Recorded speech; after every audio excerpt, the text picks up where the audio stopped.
has fallen from grace. Over the years they built the rat race. Politician, the official candidate, causing divisions oh so great. It's time to learn from the past.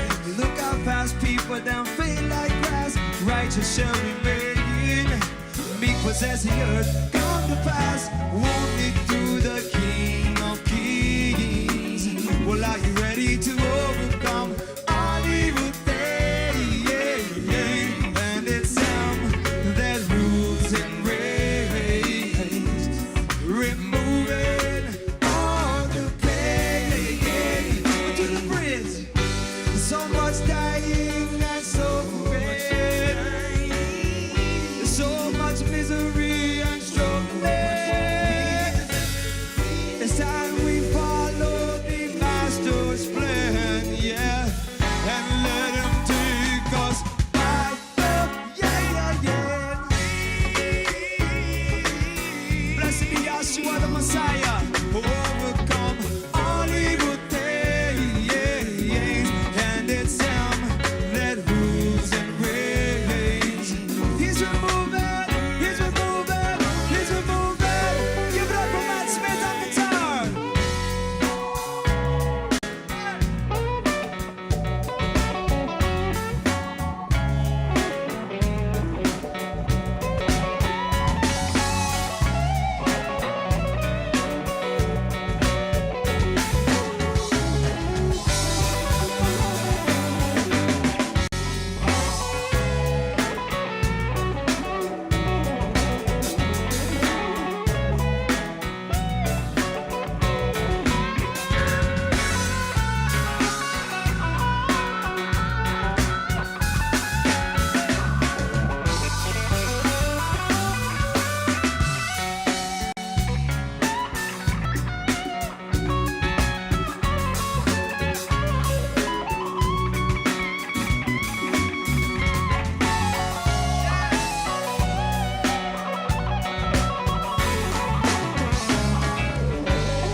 Thank you very much. We love you. It's the Maximum on the radio.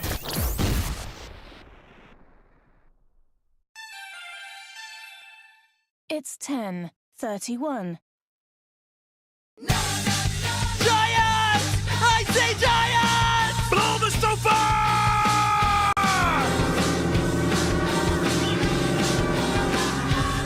Protect the human!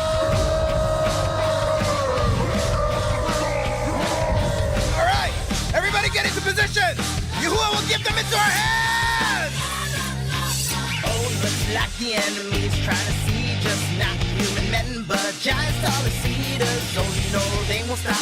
They want us to drop one hit and we'll pop. Don't fear, Yah's on top. Nah, would you believe me that the good has dead? Oh, my fearful one have insurance. Everybody's raging but excited. You better not be hiding, cause the battle is Yahuwah. Who has built a house and hasn't dedicated it? Anyone plants a vineyard and hasn't used it? Anyone engaged and hasn't taken her? Who is afraid and tender of heart? Go back home. Don't make the heart of your king melt. Everyone else, get ready! Garden, yeah, your garden, tall like a cedar tree, but he'll fall by the hand of our Father. Yeah, our Father, our Yahuwah gets all the praise, esteem and honor. Yeah, your garden, strong like the oak tree, but you'll get smashed by our Father. Yeah, our Father, our Yahuwah protects all of His sons and daughters. Let's see pure horror on the face when Yahuwah puts them in their place. Or will they try to run? No, they cannot run. What is to be done? The war's already won. Nah, would you believe me that the good has dead? Oh, my fearful one have insurance. Everybody's raging but excited. You better not be hiding, cause the battle is Yahuwah. Achim! Light your arrows! Aim! Fire!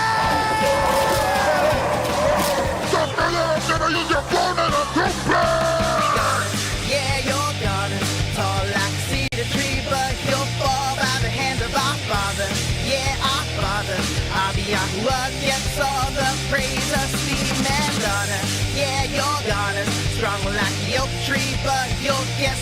by our Father. Yeah, our Father. Abba Yahuwah protects all of his sons and daughters. It's not working! They're coming! I know. I'm gonna cry out to Yahuwah. Abba, Yahuwah, we need you. Please give them into our hands. Fight for us! Help from the Shabir! Now, all hands with them! Repent! Achim! Shah!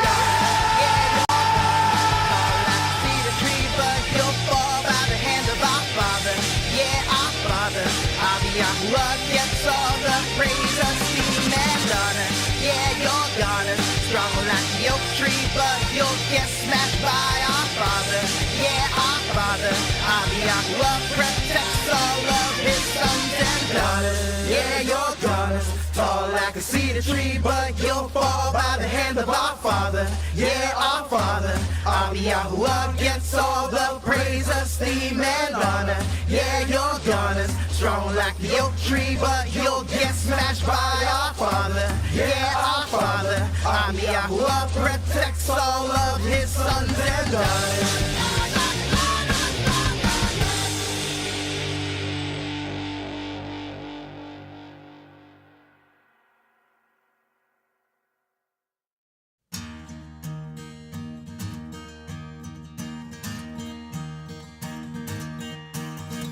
Great and marvelous are your works, O Yahweh. Elohim, El Shaddai, righteous and true. I always, King of the nations, who will not fear you, O Yahweh. Glorify your name, for you alone are holy. Holy, O Yahuwah, for all the nations will come and worship before you.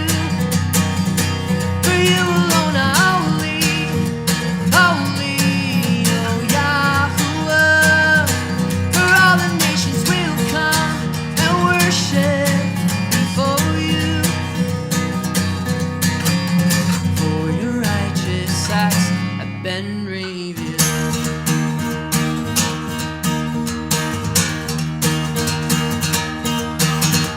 Great and marvelous are your works, O Yahweh.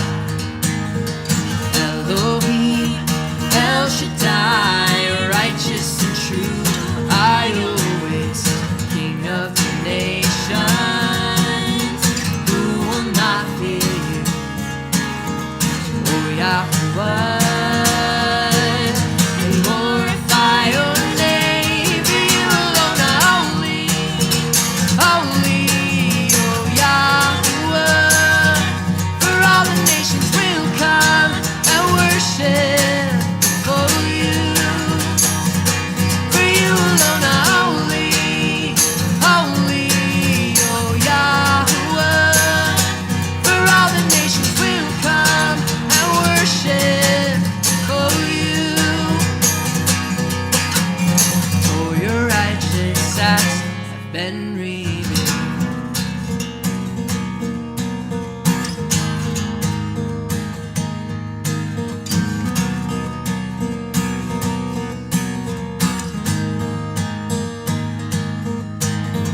Sing the song of Moshe and the song of the Lamb.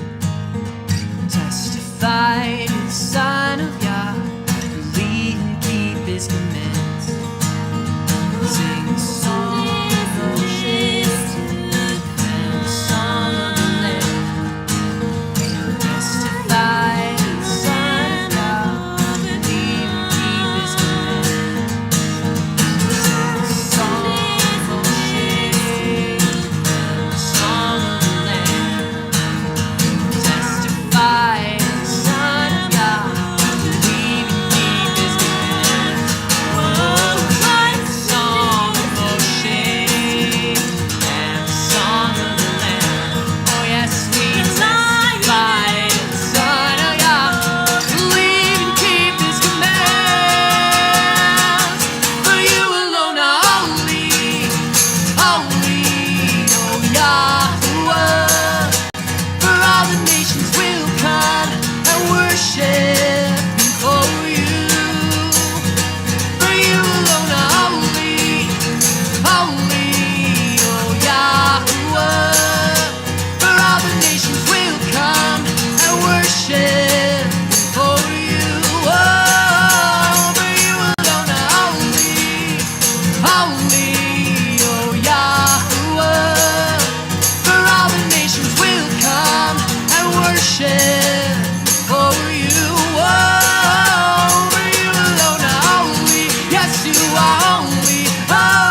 been revealed. For your righteous acts have been revealed. Oh, for your righteous acts have been revealed.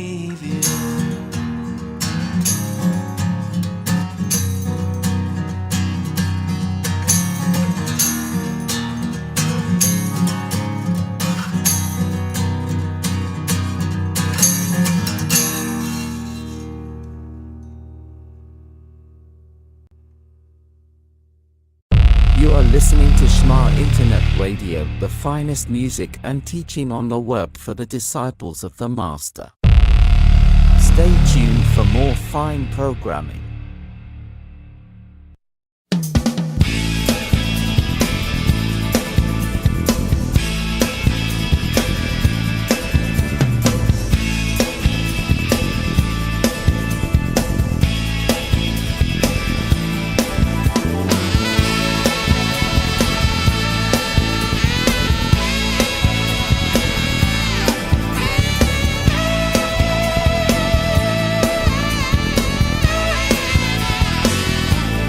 Listen for him.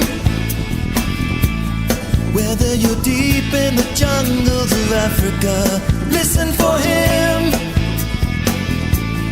Whether you're bound in the snows of Antarctica, listen for him. Whether you're stranded in prisons on Patmos, listen for him. When the barbarians are smashing the gates, listen for him. When you hear rumors of wars in the distance, listen for him.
It's 10:45. Raise it up, please. Music.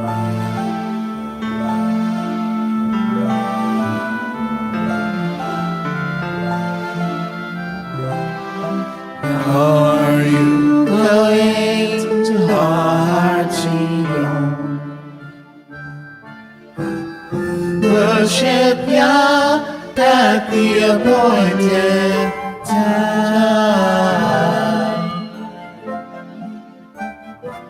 Seek the one who walks with them.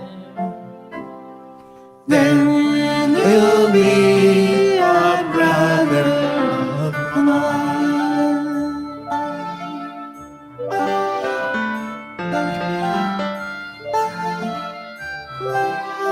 Are you going to Heartseal? Where we keep hide and seek food. Worship Yah at the appointed time.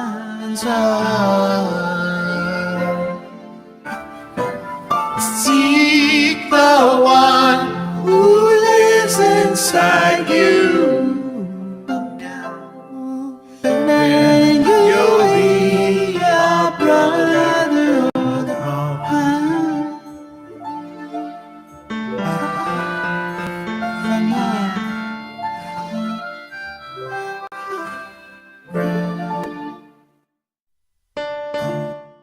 More music, more attitude.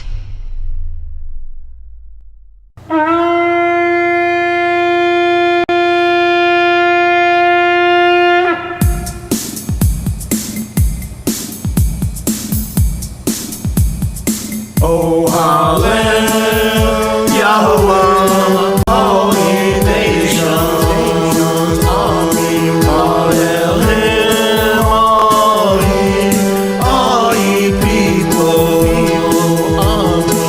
His Rachamim is great toward us. The Emet of Yahweh endures forever.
see. Let everything that hath breath shout hallelujah. His name is Yahusha. Hallelujah. Yahusha. You are the Lion of Judah, the great I am.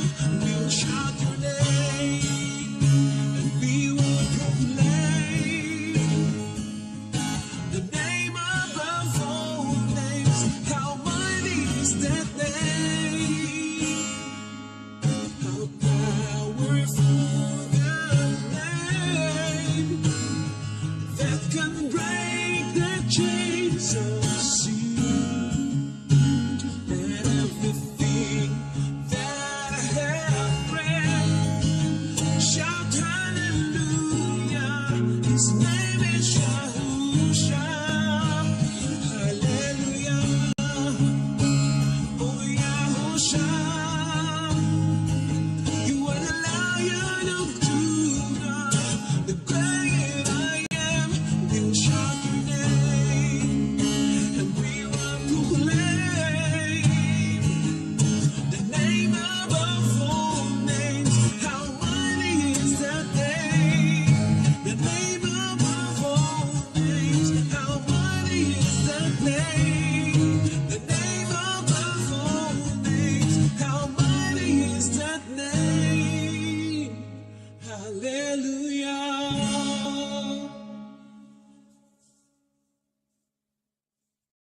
The best music all the time, every day. It's 10:53.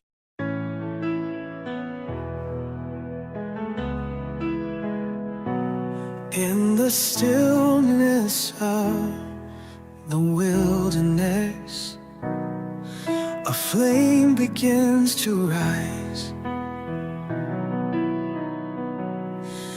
A bush that burns yet is not consumed.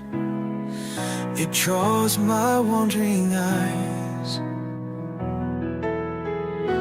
The ground I stand on now is cold ash. I hear the voice of the supreme Lord. Remove your sandals, draw near in awe, for I am with you, don't pass by.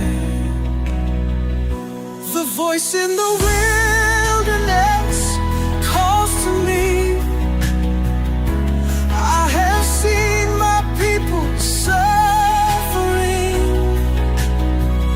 I know their pain, I've heard their cries, and I have come to set them free.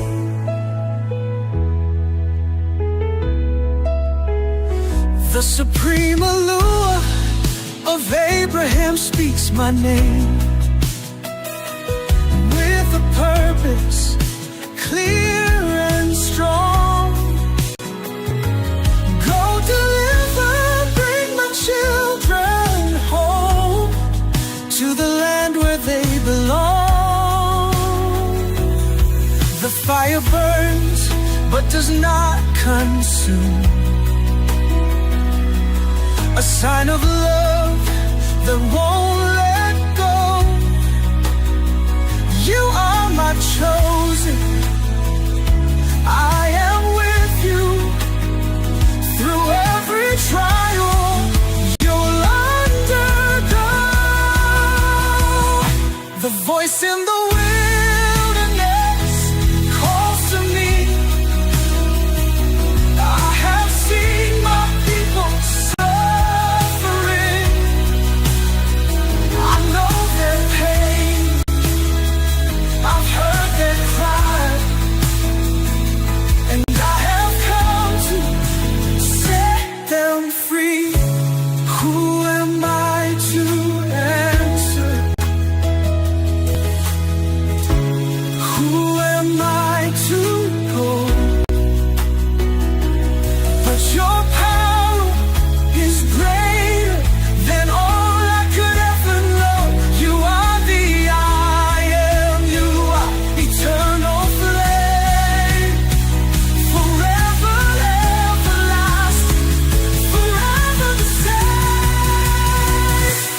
Voice in the wilderness calls to me. I have seen my people suffering. I know their pain. I've heard their cries, and I have come to set them free. In the wilderness, I'll follow you.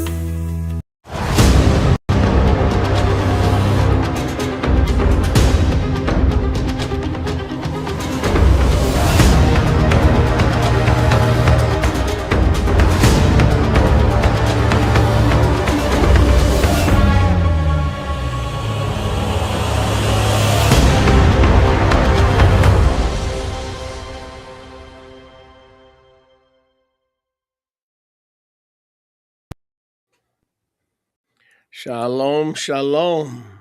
Shalom, shalom, family. Yeah, shalom, Thank you shalom. for joining us here.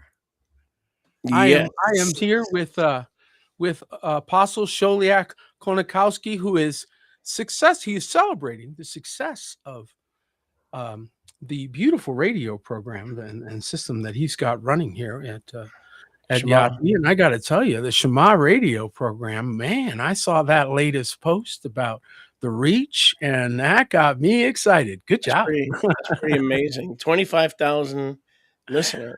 We are celebrating with you, my friend. Well, I hope 24,000 of those are in Arizona. Would be nice, huh? Wouldn't that be nice? Yeah. 24,000 people listening in Arizona to the kind of music that Shema you guys Internet, are putting it out Internet there. radio. Yeah. Wake you up music. Huh? Wake you up music. Yeah. How does my mic sound? Your mic sounds great. You got a new mic. I did, and it's intimidating me because I don't like stuff in my face. I don't like things in my face, and I don't like people in my face. Well, I don't think anybody likes anybody in their face. Don't take that personally. You're on the screen. I'm talking about generic people. No, it's a fair point. Nobody likes anybody in their face. That's a good thing. I'm going to ask Yoshi how my sound is. Yosh, how's my sound? I'm going to just send him a quick message to make sure. No, it's just I don't know. I'm a little weird that way. Give me a second here. I'm a little weird that way. Anytime something changes, I feel like, ooh, the atmosphere changes. And I don't believe in any of that Eastern, gobbledygook, like. Well, if you're weird, then everybody else is weird with you, because I'm pretty sure all of us react to change, right? And things that disturb our orbit. So, right, like when furniture moves, or I get a new table, I'm like, everything's going good. I hope this doesn't change the atmosphere, which is. It borders on Hindu, Eastern, I was going to say, I'm thinking feng shui over here. Chakra or yin yang, right? The Barco Lounger. We upset right, or like the yin and the yang. And so I got this thing here. Don't move the Barco Lounger. And then I got the old red one, which is not intimidating because it's not in my face. So. All right. I might be acting weird for like the next 3 episodes. If you see me acting out of character, it's the microphone.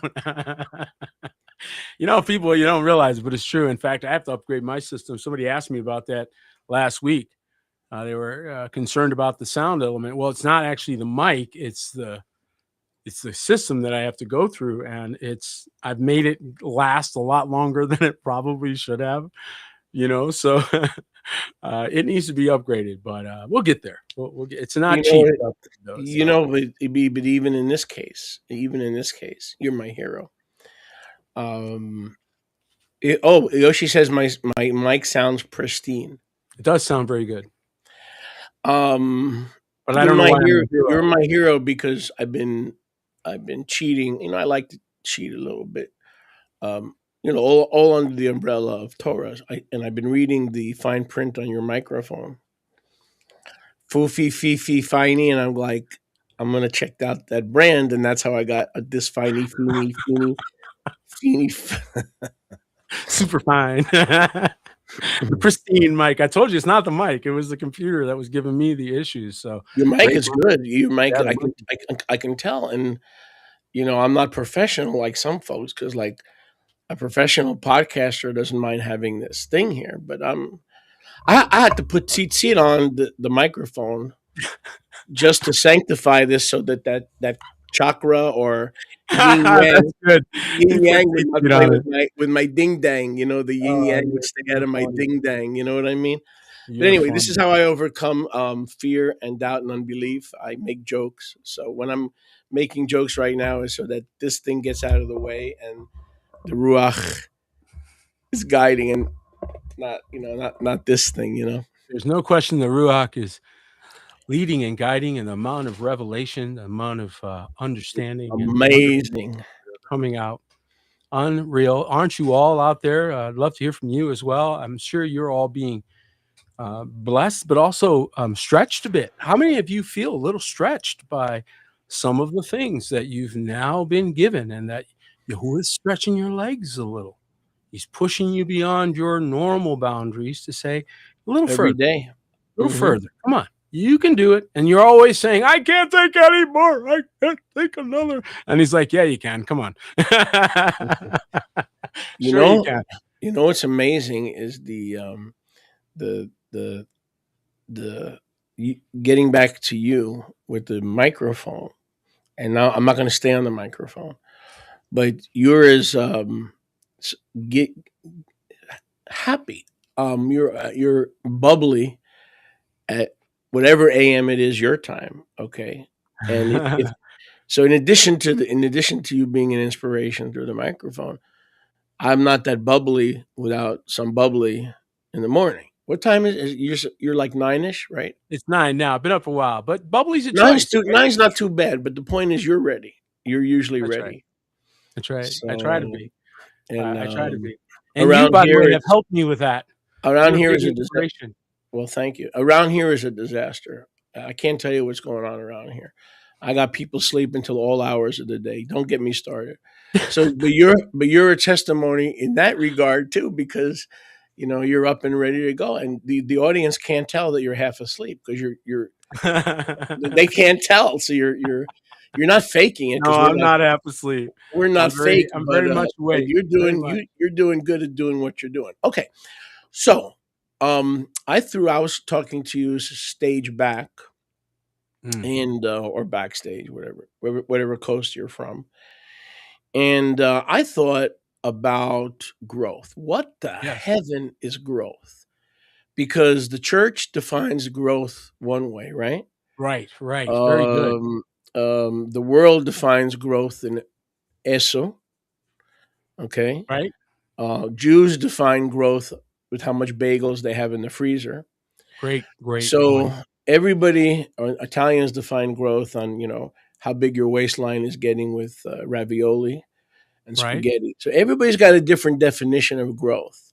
Sure do. And I think, to be honest with you, Apostle Peter, methinks that very few, because of all the versions of growth, that very few really understand what growth is.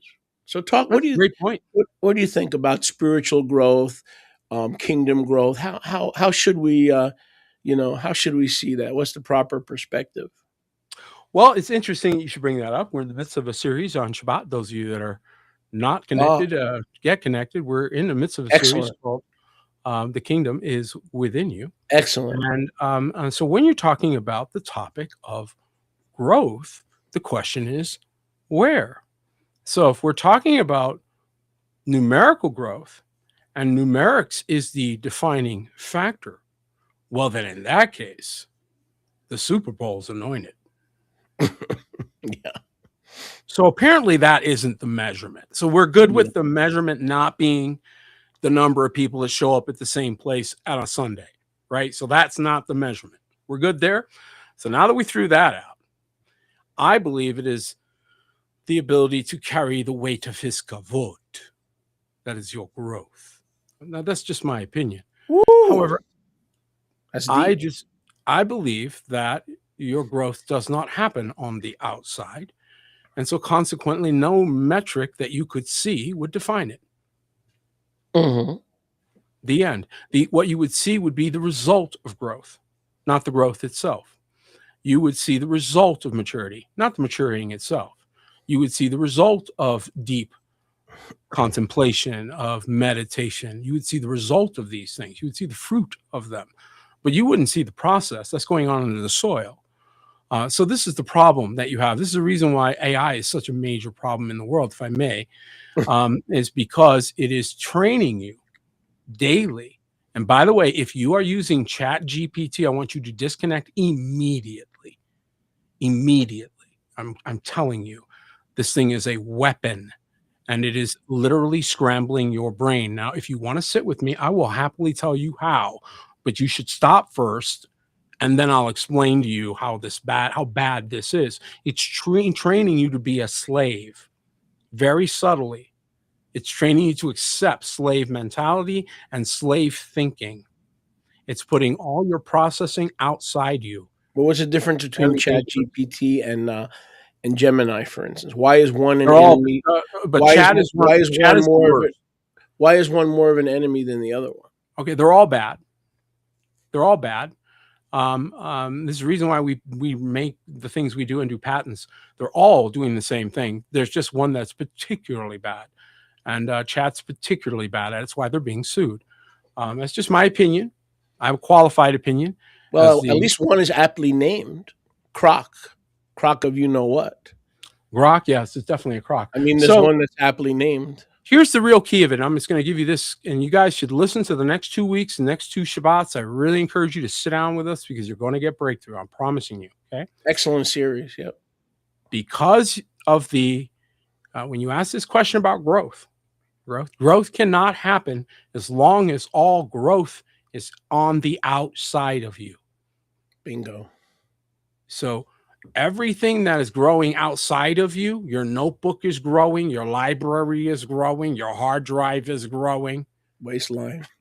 Your waistline is growing, your ego is growing. Oh, yeah. You're getting a big head. Peter, stop talking about me that way. But you're not useful. Why? Because the inside is what needs to grow. So this is the problem that you have with AI. I told you they were subjugating you. You didn't listen, but I'm telling you to your face. So because they teach you to ask external questions, there's low cognition. Because there's low cognition, there's low character development. Because there's low character development, all that's left to you is compliance or defiance. That's how you know you're still eating from the tree of the knowledge of good and evil. The only thing you understand is comply or defy. That's it. External behavior modifiers, you need externals to control you. Okay, you need something to tell you whether you're going the right way or the wrong way. There's no calculation going on there. There's no performance. You've become a reactive relationship or a slave. That is not what he is building. There's no room for the rules. He's calling sons. What's happening with sons? Sons are different. They sit by the tree, planted by the rivers of water, whose leaf does not wither, and everything they do prospers. Why? Because they're a Psalm 1, verse 1 through 3 compliant mind. They meditate on his Torah day and night. But there's 3 things they also do not do. Baruch is the man that walketh not in the counsel or the thought processes of the ungodly, nor stands in the way of sinners. So people bent on sin, get out of their way. I'll say it again. People bent on sin, get out of their way. Main. Yep. Okay. Nor stands in the way of the sinner, nor sits in the seat of the scornful. So don't spend any time at a table that's being disrespectful. Okay. That's not acceptable in the kingdom. We don't do that. It wars against your anointing, your barakah, your blessing. So these are 3 things that you'll find in almost every house, constantly operating to break the barakah. The wise man disconnects from those things. And what does he do? He is not on the outside looking at anything. He doesn't care about the outside. He's caring about the inside. Watch this. He has an internal thing. So instead of saying, what can I do for you? He goes, what can I do for Moshe? Right? Why does that change it? Because I'm not putting the burden on him. I'm asking Peter. When you ask Peter, something different happens. Okay? Now it goes inside. You have massive character development. Massive character development. You have massive calculation. You have no choice. You have nobody else to ask. You have volition development. You start making decisions based on what you've calculated, things that weren't happening before. You left that all outside. But now it's come inside because the Ruach is asking you to talk and asking you questions and saying, come on over here, let's have a chat, because you're talking inside and you're getting correction. Guess what's happening inside you? You are growing. Yeah.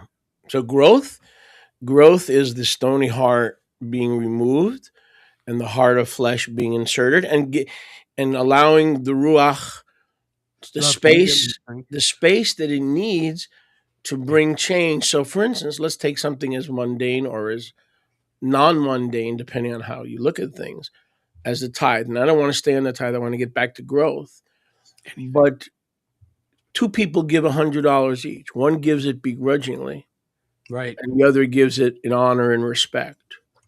So which one is seed? Which one is seed and internal? And which one is not seed? Because only he increases seed to the sower. So I can tell you the answer to that if you want. Yeah, absolutely. It's a little bit of a setup, but yeah, sure. Well, it's really simple. You see Cain and you see Abel. Mm-hmm. Which one had their respect preloaded? Yeah. Mm-hmm. That's simple. Yeah. When you see Abel come to the altar, his respect preloaded. When you see Abraham come to Melchizedek, his respect was preloaded. Yeah. He didn't make up his mind while he's standing there. What do I do? He wasn't thinking as he walked, whoa, how do I act? That's right. This was already preloaded inside of him. Yeah. Okay. So that meant that he walked in already in a certain mindset, because it had happened on the inside of him. Go ahead. Whereas Cain, by contrast, see the contrast here?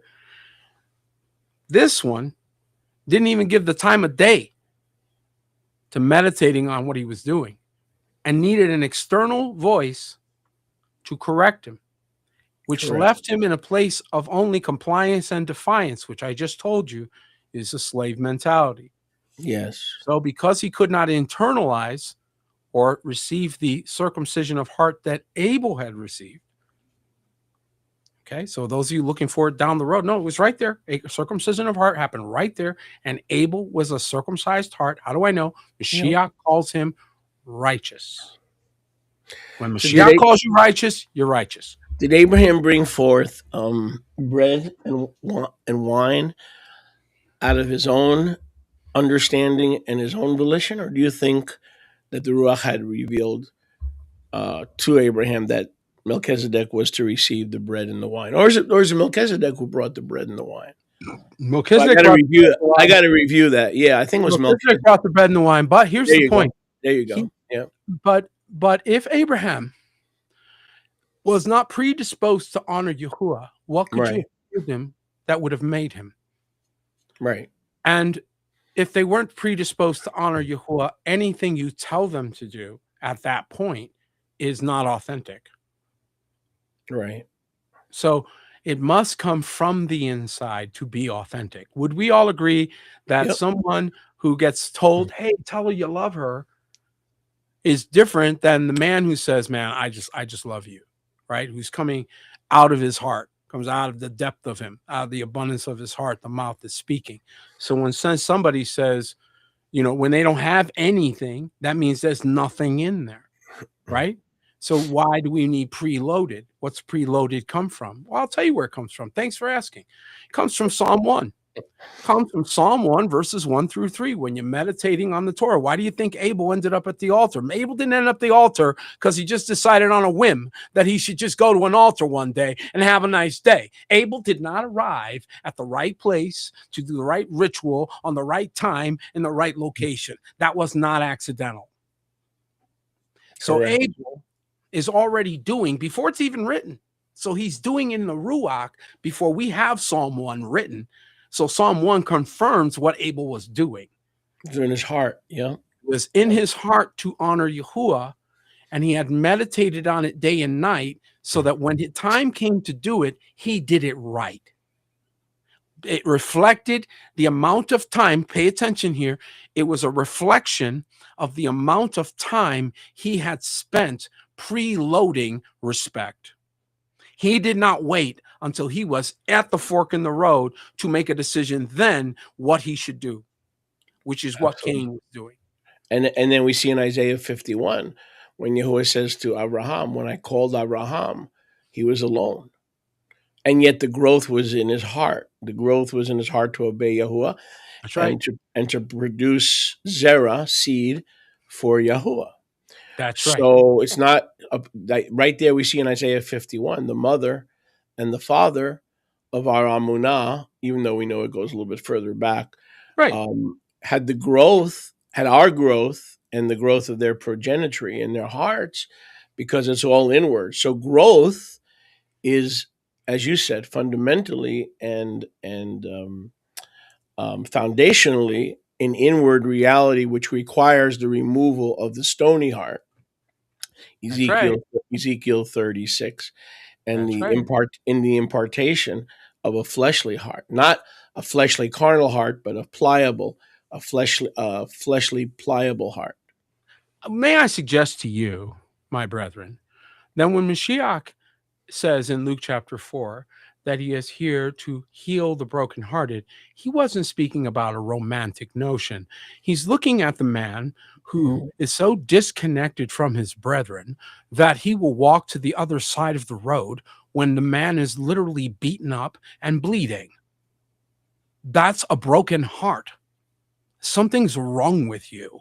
Yep. If you can walk by your brother and he's clearly in distress, you have a broken heart. That's what he meant. And a broken heart has a very difficult time growing. So growth. So getting back to growth. Mm-hmm. So church growth, congregational growth is, as you well know, is usually a numbers game. That's really what it is. And it's a brownie point system. It's a chalkboard where everybody gets a Roman numeral, 14, 15 souls, 74 baptisms, 95 mission trips. I mean, this is all stuff we came out of. That's Revelation 18:4 stuff. It's a trap. The people that are in the camp of the righteous and Nasarim Yasra'al, you are counted worthy of double honor for, number one, obeying the call to come out and exchanging carnal growth for real growth. Right now, everybody that's submitted to a good house, a solid house, like your house, like my house, they are growing exponentially in the Ruach in 6 corners in 100,000 different ways that we don't even have the mind, unless we have the mind of Yahusha, to actually identify how we're growing. Patience, love, tolerance, mercy, all the 9 gifts of the Ruach, plus that, and then some, So growth, and I, as leaders, I want to address the leaders like I did yesterday, especially leaders. My goodness. I think I told you the story once, Apostle Peter, of a fellow in Ocala, Florida. And I was looking for a job to have a paid position as a paid religious professional, because in those days I had children and babies, and I couldn't pay my bills. Right? I think I told you this story. So he had just lost his wife. He was heartbroken. He was crying in the office. He says, "I lost my wife. My child is gone," or whatever. He says, "All I have left is this. This is my baby. You have to understand something, Moshe." He goes, "You teach better than me. You probably have a closer walk with the Messiah than I do, but I can't give you my baby. I can't give you my baby.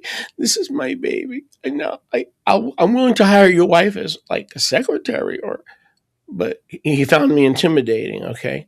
Mm-hmm. And a guy like that is never going to grow, because if you see your congregation as yours, you got a mental issue, you got a spiritual issue.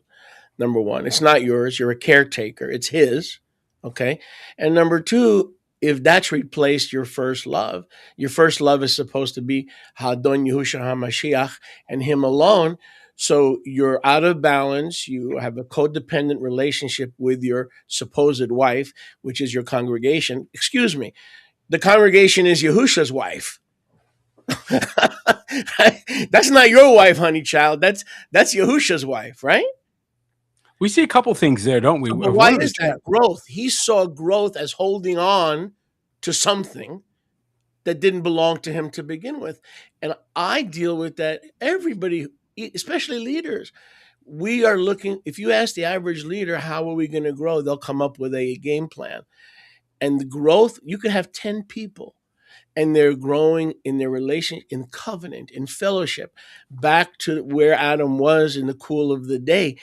And that is the growth that is eternal, like you say, not fake. And that is the growth that cannot be shaken by any person, place, or circumstance. Makes sense, right? It does, except that it's based on false premise. Right. Here's the premise that's the problem. What was the reason why you went to visit this man? I'll tell you. You admitted it. You said, "Oh, I admitted it. Yeah, I couldn't pay my bills. That's so right. I needed resource. That's right. I shouldn't have been there in the first place. Shouldn't have. But you learned that through the process. So you're just telling us how you learned what you learned. But so good on you for being honest about the process you went through to where you are now, because it does matter. But the fact is that you realized that person had something that could help you. You went there thinking, all right, I can serve you and you can help me with my problem. I'll give you spiritual things. You give me natural things. It's really not a different conversation. It really isn't. So it's pretty much the same conversation that you would have with a congregation, except you're having it with one man. The problem with that, of course, is the fact that he thinks he's a gatekeeper.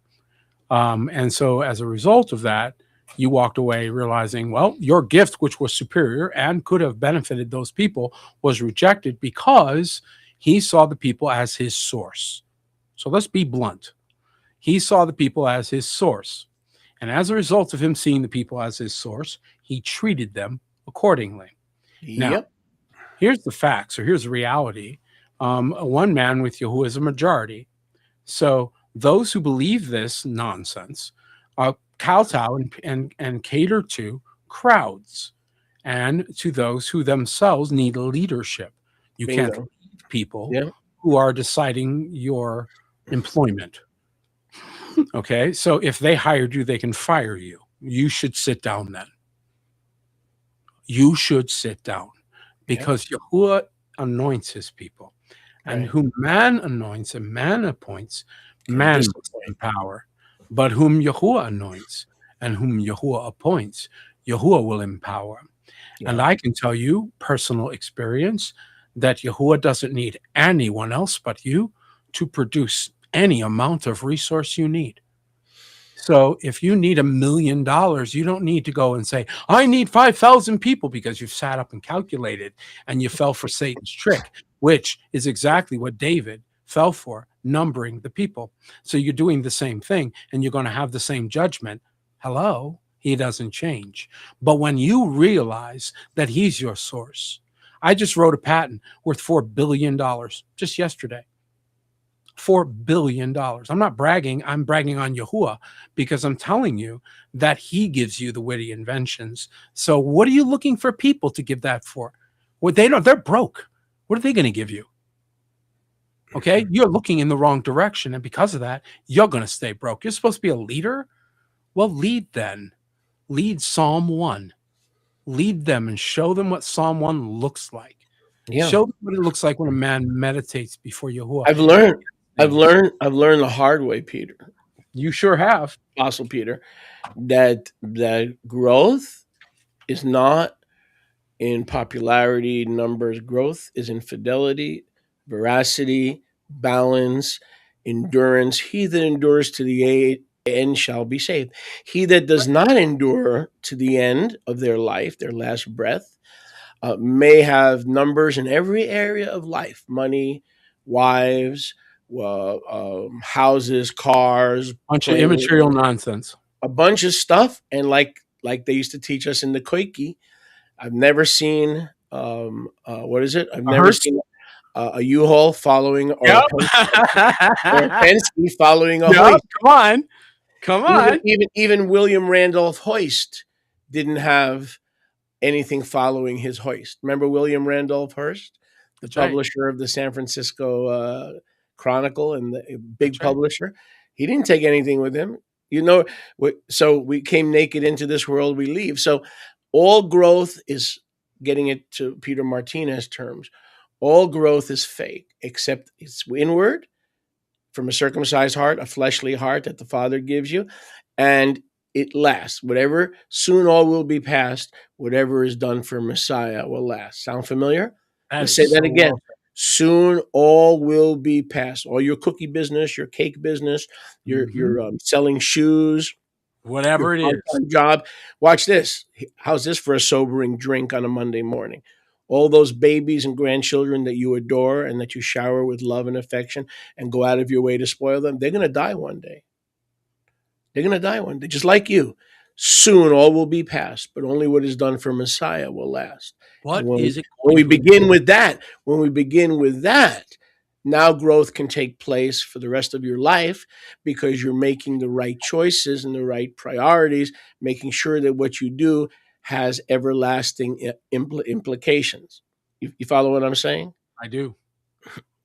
And every person listening to this broadcast or any broadcast that we do are doing so because there were people in previous centuries who thought beyond their own lifetimes, who understood the lesson of legacy, who understood the importance of moving and operating in multiple lifetimes, despite the present time you're in. And they put things in jars that we now discovered. They put things away that we needed. And it was because they had a forethought and a foresight to live beyond their time. Right. And those are the wise. They were kadosh. Yes, those are kadosh jars. They were kadosh jars. They weren't mason jars or Freemason jars. That's right. They were kadosh. That's right. And we talk a lot about mercy, right? And my brother mentioned mercy, and Yahuwah is Yahuwah of mercy. He is. But let us remember something, and let us be clear about it. Mercy triumphs over judgment. May I point out that if you extend mercy before judgment, it is not mercy, it is compromise. One more time. You cannot extend mercy before judgment. You can only extend mercy after judgment. If you extend mercy before judgment, it is compromise. Excellent. Yeah. First, you must make the judgment. You are wrong. This is incorrect. What you've done is a sin. Now I can extend mercy now that we've judged the matter. And it is a matter. It isn't a person. Anybody who has a problem with judging people don't know how to separate people from matters. This is very important. This is also why I said respect is preloaded. So, for example, when you come to speak to Sholiach Moshe, you do not come to him and say, well, this last thing you said is my issue. That's the wrong place to start. Liar, pants on fire. What you start with is, you a liar. 40 years of this, 30 years of that. You've done this well. You've done this well. I respect this. I honor you for that. By the time you get done with your preloaded list of respect and then bring your issue, he is in a totally different posture, isn't he? Correct. Why? You put him at ease. You moved him. How did you move him? Your preloaded respect. When Melchizedek saw Abraham's preloaded respect, he responded accordingly. He brought out the bread and the wine. Yeah, she sure did, because he knew Abraham was waiting for him. Whereas those who are entitled, they don't understand that must be done ahead of time. So mercy never comes before judgment. Never. Always after. And Exhibit A is Golgotha. Yes. Correct. Yahusha was judged. Yahuwah had to pull the blinds. It was so painful for him to sacrifice his own son. But Yahuwah was judged in our place. Now we can proceed for our seed, and our children's seed, as many as Yahuwah our Elohayim shall call, all those who are far off. We rejoice in the mercy, but first came the judgment. So the perfect example of what you're saying is Adon Yahusha himself. That's right. And it begins there, by the way. So most people's real problem isn't with a leader or with a husband or a boss at their job, or their real problem is with Yahuwah, because they don't like some of the things he said in the scripture, and they finally read something they didn't like. Yeah. And it sticks in the craw, right? It's a miracle. It's a miracle Yahuwah put me into the ministry, Peter, because I was no good. Even when I was saved, I was no good, because when I had jobs which I hated. Oh, jackass of a boss at A, B, C, and D. I hated secular work because I had a love for the ministry and had a love for the calling, but I was a thief. It's a miracle that he forgave me all those things because instead of doing my job, I would sit in the telemarketing booth and read my scriptures. And Yahuwah is not happy. Well, what do you mean? You're reading his scriptures. Yeah, but you're stealing time from your boss, and your boss has his own blood, sweat, and tear issues. And I didn't, so it was a miracle that Yahuwah gave me all that mercy, but mercy followed judgment. It didn't precede judgment. And so I thank Yahuwah every day that I'm one of his spokespeople, cutting edge spokespeople. That's true, but he didn't have to. So this is all growth, just the realization of what I was doing, even under a saved umbrella, right? I was doing all these things under the realization is the growth that 20, 40, 50 people sitting in my house can never bring me. Well, this is the issue. And again, where does this really come from? Well, it comes from an offense that we don't really want to say, because we know we can't be offended at Yahuwah. If we say we're offended at Yahuwah, then we look like an idiot, right?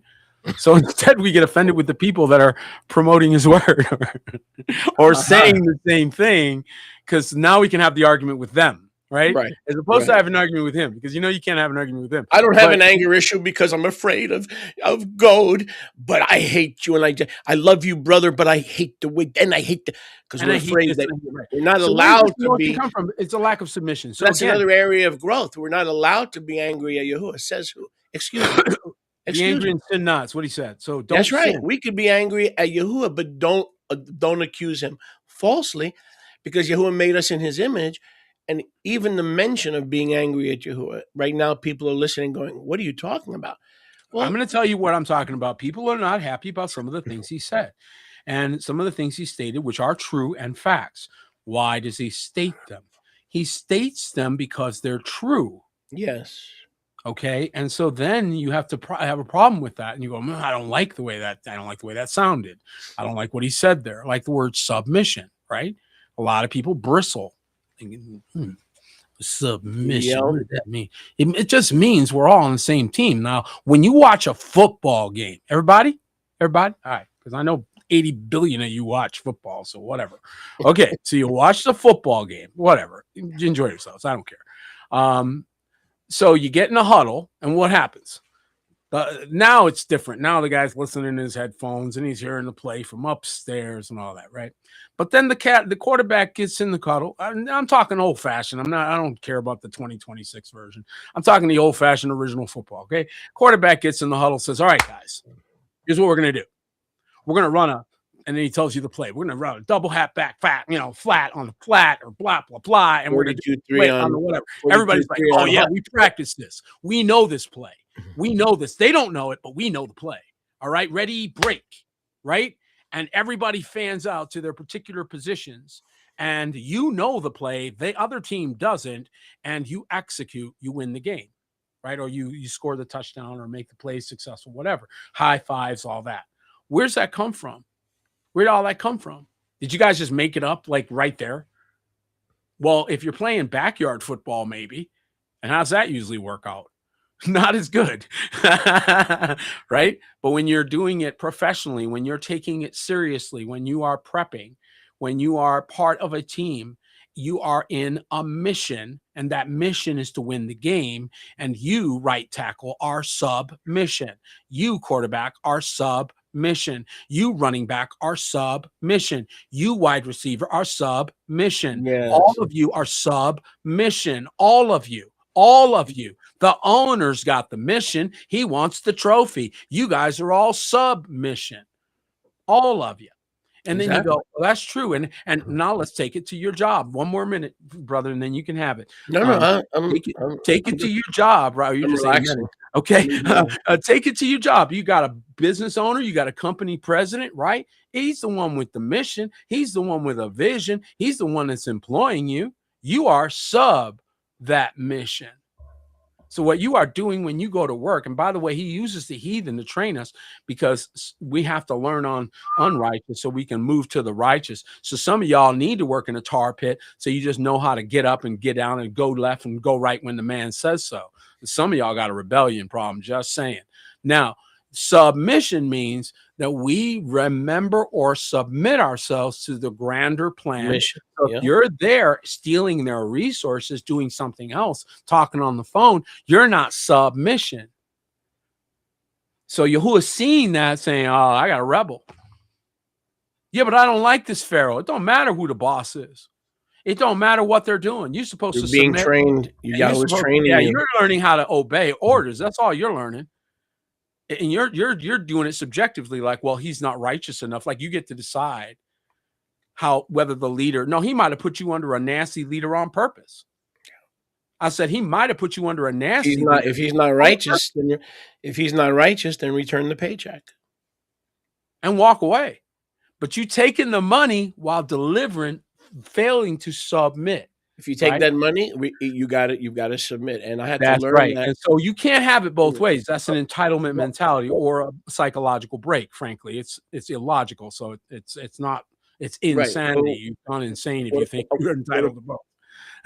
What Apostle Peter and I are saying, and we're going to continue to say this for the next whatever, is growth comes from within, from inside, where the Ruach lives, where the Torah is given on our hearts, Jeremiah 31 through 34, Ezekiel 36. So the only growth that counts is from the inside. But you say you already know that, right? But you already know that, and yet you count growth in 39 different other ways.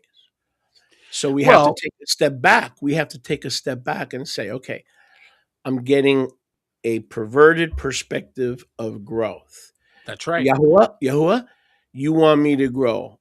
What do you want me to grow in, and how do you want me? Tolerance, patience, honor, respect, tithing, being afraid that if having a poverty mentality, that if I give my last dollar, that you're going to provide for the birds and the frogs. I've tried to do that, by the way. And the frogs, but not for me. So I have found, but I'm going to tell you, but wait, I'm going to tell you, it's a lifetime. It's a lifetime. Growth is not something that's going to happen to you in your first 5 years as a believer. There may be some victories. There may be, but there's so much leaven in our perverted view of growth. Most of the people listening to us today, I'm going to tell you right now, I may not know diddly squat about you or your past, but I'm telling you, you're not growing in many ways that Yahuwah wants you to grow. And so that takes humility and say, yes, I was a thief, even while I was saved. Yes, I have an anger issue, even though I am saved. Yes, I have mental illness and I have psychosomatic pains and illnesses, even though I love Yahusha.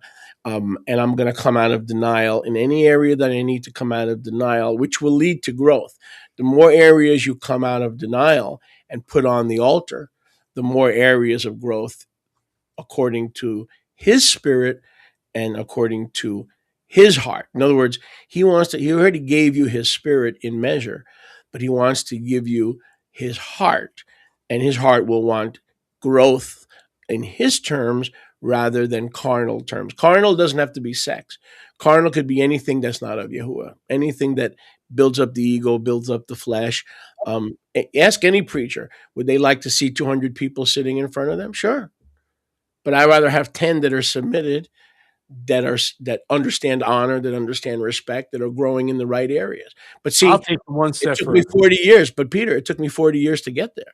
Because if you would have asked me, if you had given me a choice, I'm going to give you 200 troublemakers. Okay. Yeah, with a lot of money, and a lot of flattery, false, fake flattery, 200 or 10 where we struggle but we're righteous and our hearts are right. I would have taken the 200. So we're all growing, and we got to be, but I wouldn't do that anymore. Give me 9. Give me 8 who are dedicated to Yahuwah, who will never stab me in the back. I'll take the 8. Somebody else can take the 200. See what happened there? Why? Because after a time, you start realizing that you can do more with the 8 that are with you than you can do with 800 that are just there for filler. Yes, sir. And reality is that in order to get growth, you have to have truth. So everybody just meditate on that. You have to have truth in order to have growth. So whenever you're lying, either to yourself by denial or to others by refusing to acknowledge your own footprint, you will not grow. Lying makes you go around the mountain again, as I like to say. So when you refuse to acknowledge your own mistakes or your own errors or your own areas of misbehavior, you are just simply saying, I need to go around this mountain again. And I probably need to do it again before I see it. Now, once it's done to you, though, usually that's when we get it. So, for example, if you have a problem with, I don't know, pick something. It doesn't matter what it is. Theft, right? I mean, let's say you're being convicted by theft. You know what'll really turn you around? Somebody steal something from you. Let somebody steal something from you, that your car, break into your house. Let you be the victim of theft. And the minute you become the victim of theft, that violation of a feeling, the sense of absolute powerlessness, the rape that it feels like, you will never, ever need anyone to explain to you again why stealing is so wicked. You will know why it's wicked, right? So why you now have an experience, you've had a growth in that area on the inside. This is never going to happen on the outside, guys. It never can, and it never will, which is why AI is enslaving. Everything's pushed to the outside. You're going to go to some AI to ask it what you should do. Boy, that's about the dumbest idea I've heard. And then those people that are sitting around saying, well, what should I do about these things? Listen, the reason why he put his word in your heart is so that you would all turn your questions inside. Why would you want to turn? You are the temple. Where are you going? Where are you going? Where are you going? Where are you going? You're the temple. Okay. The reason why he has sacred place is not for every day. Every day you're walking with him. Sacred place and sacred time is reset. That's what that is called, reset. So when you come to the 3 times a year, or you go to the place that he ordains his name and you bring the tithe, those are all resets. But your day-to-day walk, you're supposed to be constantly communicating with him. Now, somebody said, can I go to other people? It's a great question. Thanks for asking. There's a gift in the Ruach called the word of knowledge. And there's a gift of the word of wisdom and the word of knowledge. If you sit with Sholiak and I, we will go off on a rabbit trail. And you'll say, and somebody sitting in the audience may go, what in the world is this kooky guy going off on this rabbit trail for, right? Why is he bringing up this seemingly ancillary point that really doesn't have anything to do with what we were just talking about? But you do it all the time. You want to know why? That's called a word of knowledge. He's being taken by the Ruach to get somebody who straggled. And that's for one person. The rest of you just endured it for one person who needed that word, and it confirmed something they were praying about that nobody knew. And it was in the quiet. And all of a sudden, it'll come out of my mouth or come out of the mouth of the Sholiak, and you'll go, and you heard from Yahuwah right there. So we are not directing you because we are oblivious to what that even means to you. So we're not involved. That's the best way for it to happen, because we're not directly, right, Sholiak? We're not trying to tell you what to do. We're just speaking what came to our heart. And it just happens to be, coincidentally, a divine coinkydink. It just happens to be what you and your wife were talking about in the car 15 minutes ago. But if somebody's saying, can growth come from the outside? Okay, by asking other people or excuse me, or consulting other people. The answer is absolutely. But this is a very, very important point. So I want everybody to pay attention. This is a very, very important point.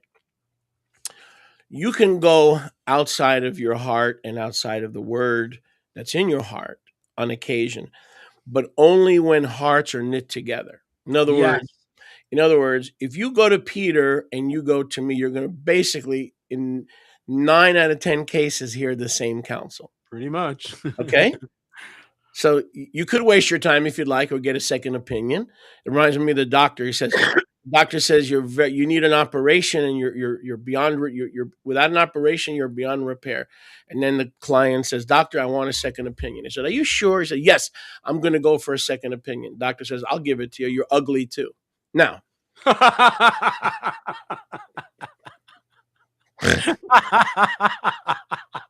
that was good. I have to give you that one. That was pretty good. Okay.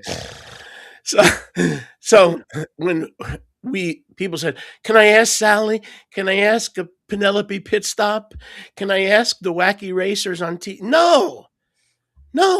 But when you're seeking the growth in your life, in spiritual growth, spiritual maturity, spiritual refinement, you can go to hearts, Amos 3:3, that are already knit together forever. I believe, I'm going to agree with Mindy in this case, that you and I are knit together forever. Whatever bumps we may create or we may run into, or the people want, bumps they put in our path so that we can, right?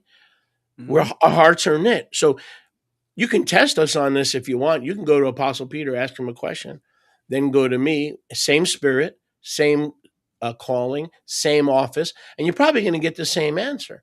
So you can get a second or third witness when it comes to an area of growth. Now, when it comes to a business decision, should I buy a truck? I'm a trucker.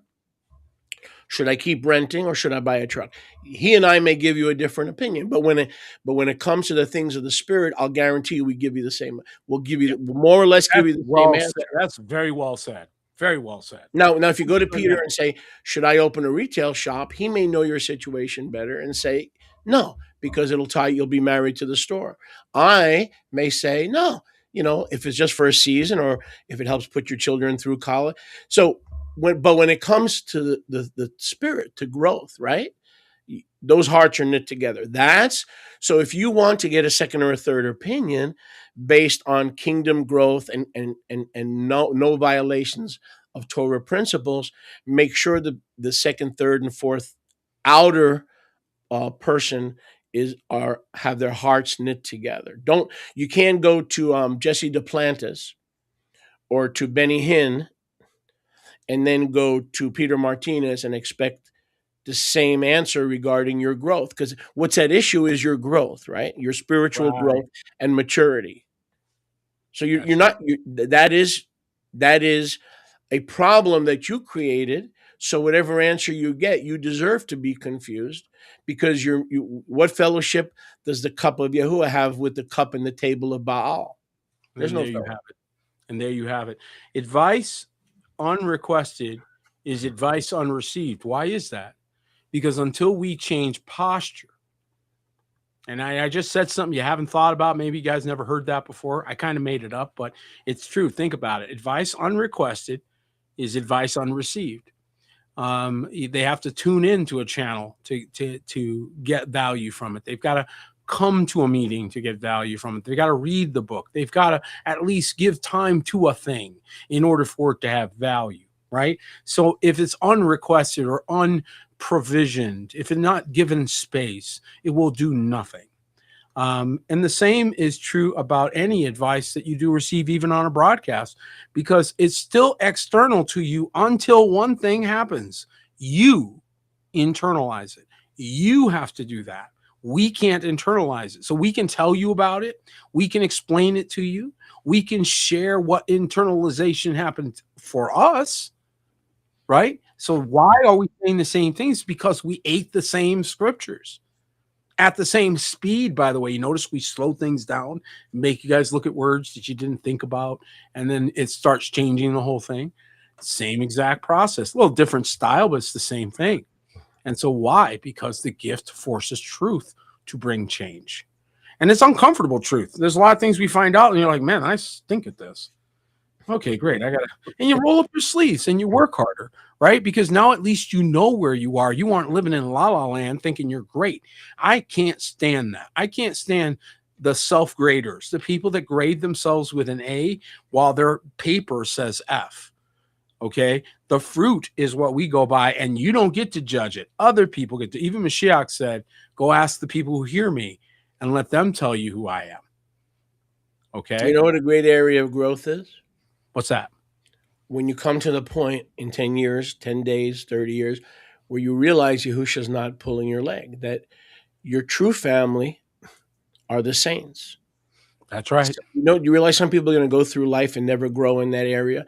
They're always going to go to their biological kin, the ones with the vampires on the walls, the ones that celebrate Halloween, and flesh and blood. Blood is thicker than water. And Yahusha says, I have given you a new family, the family of born again, Torah keeping believers. And that's an area of growth. Some people have been out of the church for 10 years and they still consider their grandchildren their true family as opposed to Yahuwah's children. And Yahusha's not playing. Yahusha doesn't mince words. So an area of growth, and I know this, so even though I don't read your mail, I know this through the Ruach, that no matter what Yahusha tells you, you're going to be more dedicated in the flesh and in the natural to your carnal seed that the sperm and the egg produced, as opposed to Peter and his family and the house and this house and the born-again saints. That is our true family, and Yahusha modeled it. He said, you see those people? My mommy, my brothers? If they hear the word of Yahuwah and do it, they are my mishpacha. So that's an area of growth. That's a demarcation line, isn't it?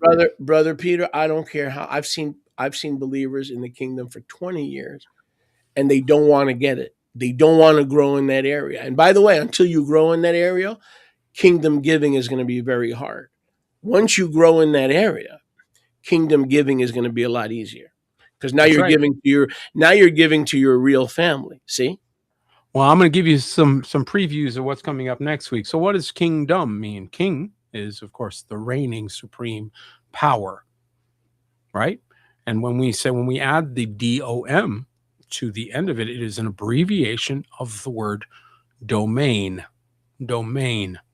or meaning perimeter or area of authority or power or efficacy.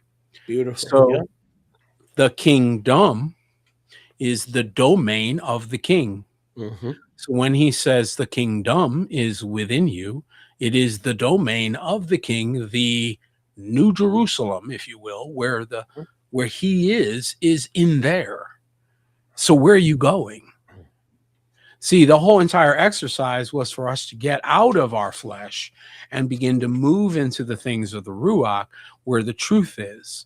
Then when we come back to our flesh, we see it for what it is. And we understand what we're battling. But when you operate from the flesh, you give yourself too much what I would call personal grace.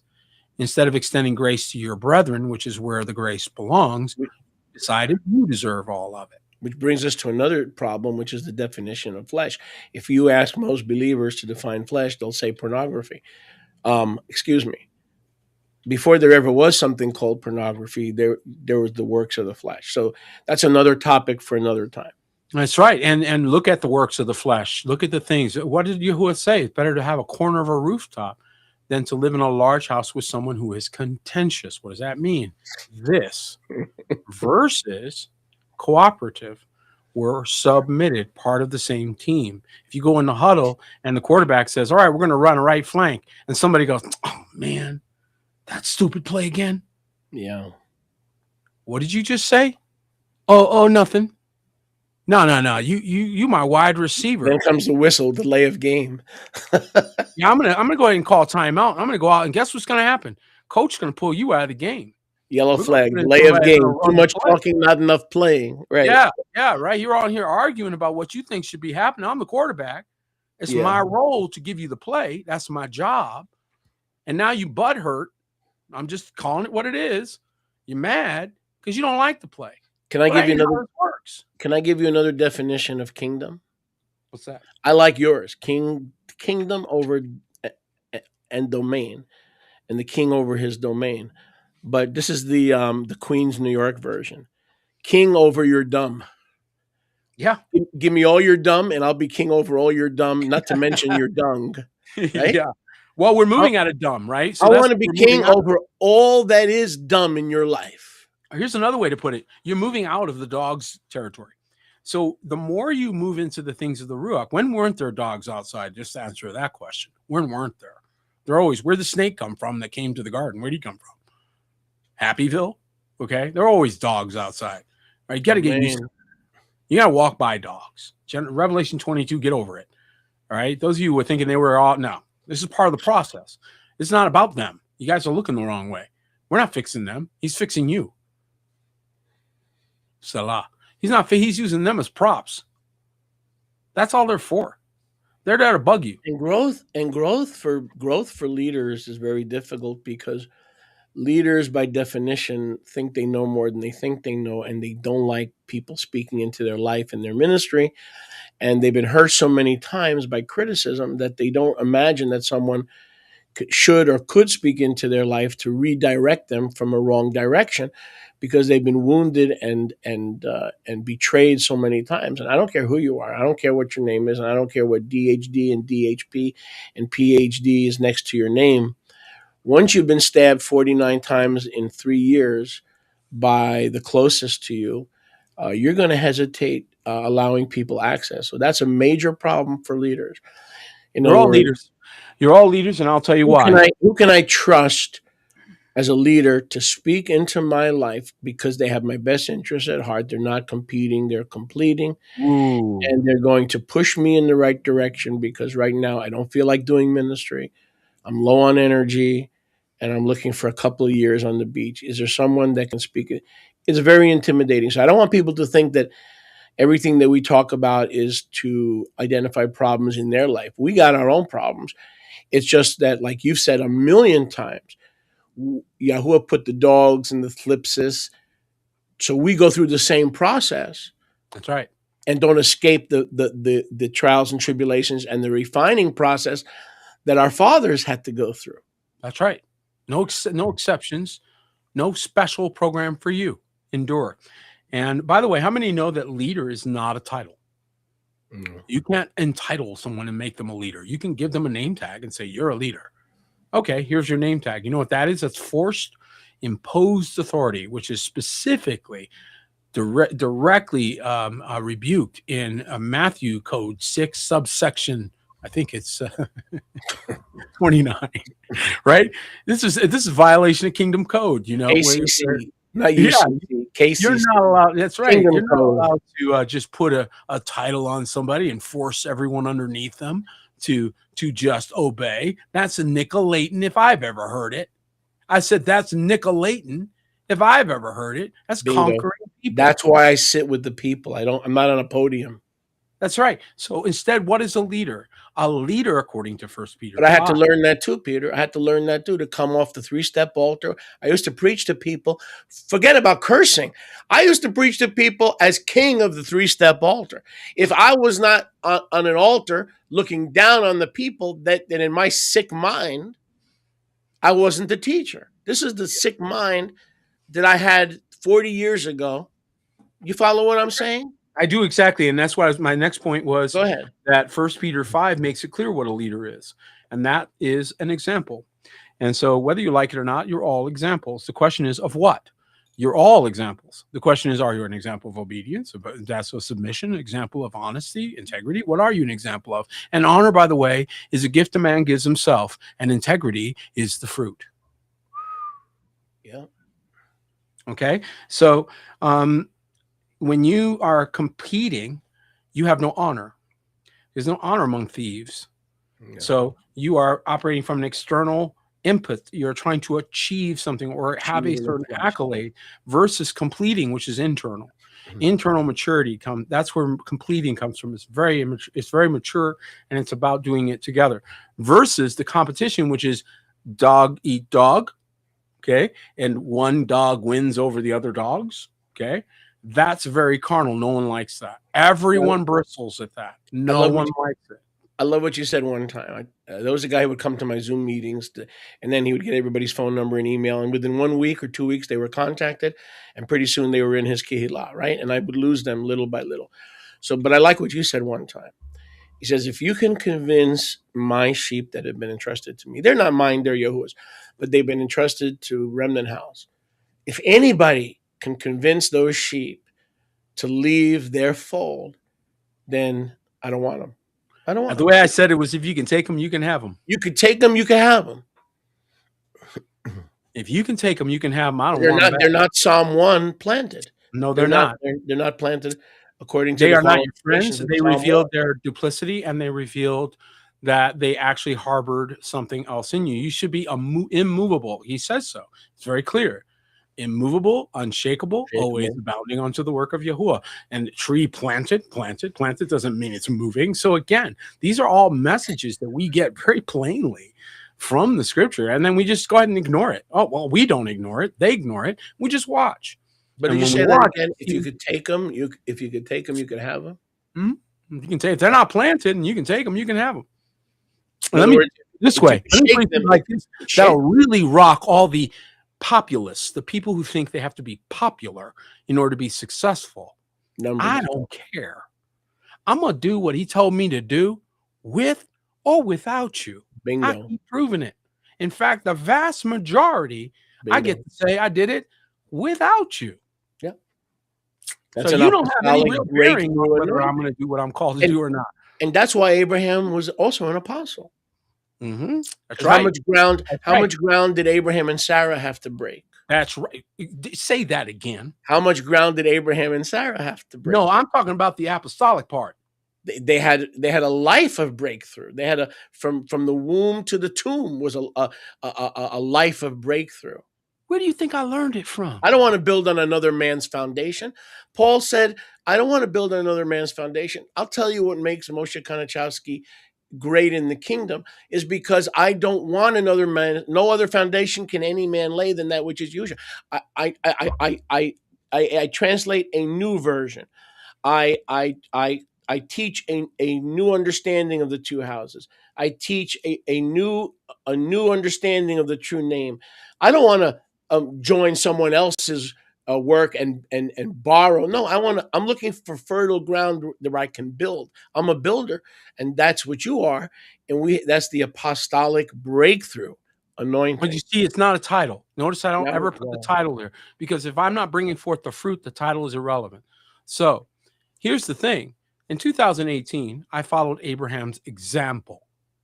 And what was spoken to me in the Ruach: arise, walk through the land, to the width of it and the breadth of it, and I will give it unto thee. Ask of me, and I will give unto thee the heathen for an inheritance. That's what he Amen. spoke to me. And so I got in my car. So got rid of you don't understand how we will make a left turn. And so we got in our vehicle, got rid of everything up there in Minnesota, and started driving. We went all the way to the East Coast. We went down to the tip of Florida. We came all the way across the southern United States, blowing the horn the whole time. Okay, folks, when he tells you get up and go, you get up and go. Some people's get up and go, got up and left. And so what we need to do is we need to know how to go when he says go. Now, when he gives me that word, it's because he already knows the expected end he's bringing me to. Okay, so he knew this was where he was bringing me, but he had to bring me through the broken road, right? He had to bring me a certain way so that in the process of time, I would appreciate what he was giving me. You see, we don't have enough gratitude, and that is affecting our attitude. Attitude determines your height.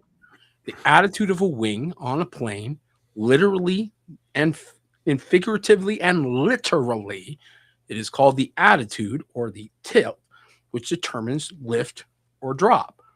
So your attitude is critical to how you function. And if your attitude is that the assembly is some extra thing, or that the Sholiach's a burden, or that the tithe, like Cain's attitude towards the tithe, was mega disrespectful, what could go wrong?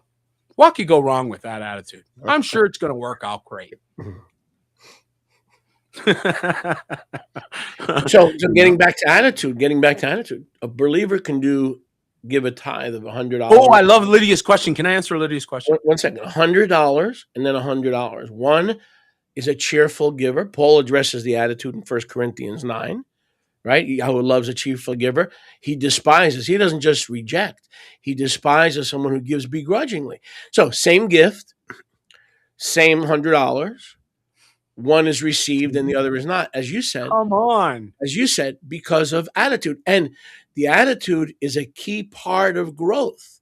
You can go through the motions of ministry or service to Yahuwah, but true seed that blossoms into trees of the field that clap their hands, which are strong disciples. Trees are symbolic, or they're a metaphor for strong disciples. All comes down to the attitude. So what I tell leaders all the time, and maybe we should have more leadership meetings, I tell them all the time, listen, you got to be careful the way you plant, because it's easier to birth something than to resurrect the dead. Let me say that again. It's easier to birth something and let the tree grow straight than to resurrect or to repair a broken and a cooked. There's only one person who can resurrect things, and that's Yahusha. So, in other words, if you're going to make a disciple, make sure that, unlike the Pharisees, you don't teach them Talmud and Zohar and mix them up, so that they become 2 times more a child of hell than they themselves are. You reproduce, and I've heard you say this, you reproduce after your own kind. So when Peter Martinez makes a disciple, he's not going to be wishy-washy. He may not make 10,000. Y'all not hearing me. He may not make 10,000, but the ones he makes are going to be steadfast, solid, committed, honoring Yahuwah. They will not be thieves. They will not be living a double life. They won't be double-minded. Peter is going to reproduce after his own kind. And ask yourself that question. Go in the mirror when this podcast is over and ask yourself that question. When I make a disciple, it's been about 20 years, but I hope to make one soon. When I make a disciple, will he be wishy-washy like me, or will he be different than me? It's getting quiet now. That would be greater than a lot of quiet right now around the world. Right. So here's a couple things that occurred. You just said something tonight, that reveals all over the world. Can you hear the sound of lovers in love? Remember that song? I do. You just hit something in the Ruach. It was a huge thing. It was like we were digging and it went clank. And I was like, oh, clank. All right. So I'm going to come back to Lydia's question. Lydia asked a great question. I'm going to come to that real quick here. Sure. And she's my question asker, by the way. That's why she does it, because she knows I just literally love her for that. I literally just say, I will pull aside and say, Lydia, thank you. Because she just asked some of the best questions, man. First of all, you can't shut down the exchange and then be mad there's no exchange. One more time. You can't shut down the exchange and then get mad that there's no exchange. What do you mean? Well, if you don't do things his way, as Abraham did, went to the right place, gave to the right person, authorized, don't just deposit your check in any old bank. You go to the bank with your name on it. His name, there has to be a name on the bank that says that's the right bank, right? So the name is a factor. The world is literally telling you, there's hints everywhere. And so, you go where he tells you, right? And you do, and you honor him. So the exchange continues. See the divine exchange continuing to happen between Abraham and Yahuwah constantly. Constant exchange, right?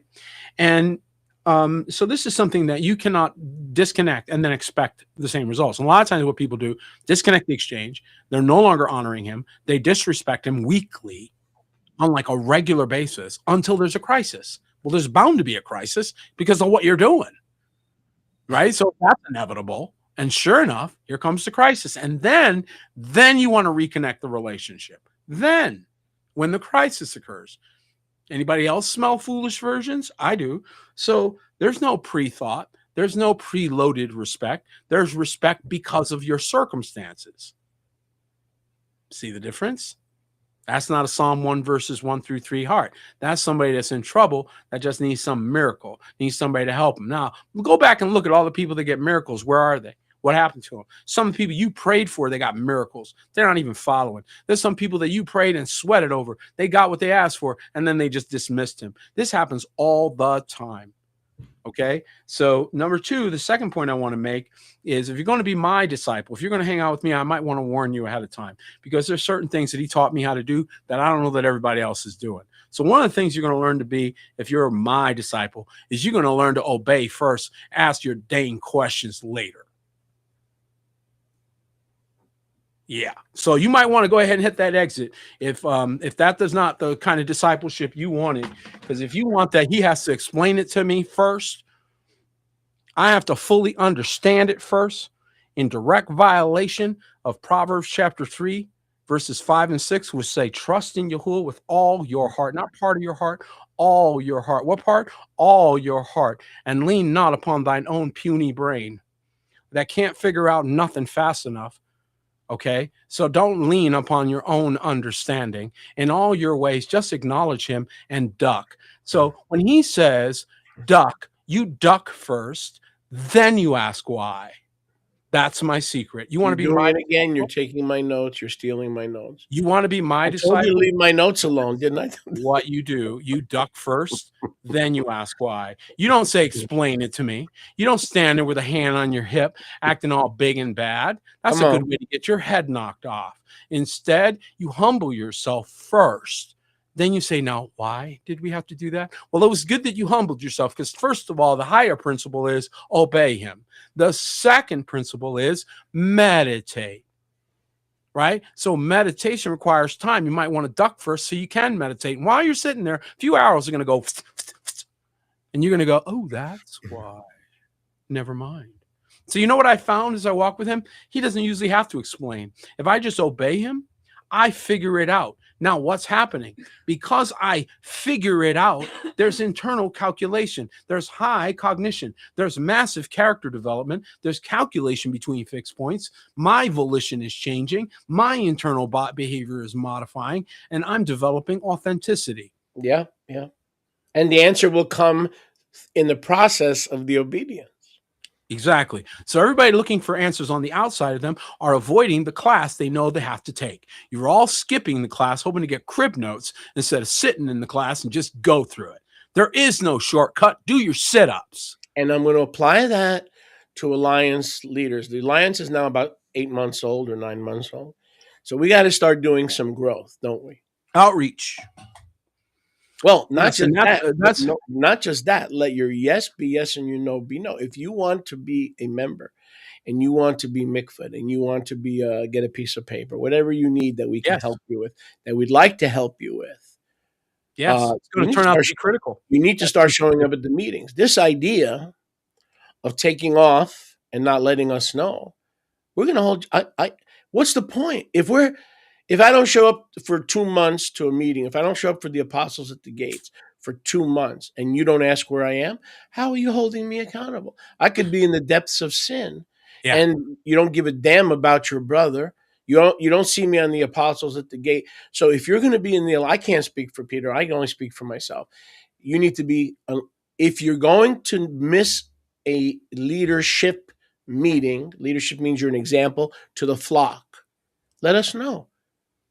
Don't just disappear and have us wonder where you are. You're either a member or you need to remember that you're not a member. Which one is it? Sorry. And that's There's not one standard for the sheep and another standard. If you expect the sheep, if you don't see them for 4 Shabbats and you would like some kind of an answer, is something wrong so you can help them, then we have the same right in the Alliance to hold each other accountable and say, when should you be at the Alliance meetings? Every time the doors open. How you like me now? Did you understand my speech?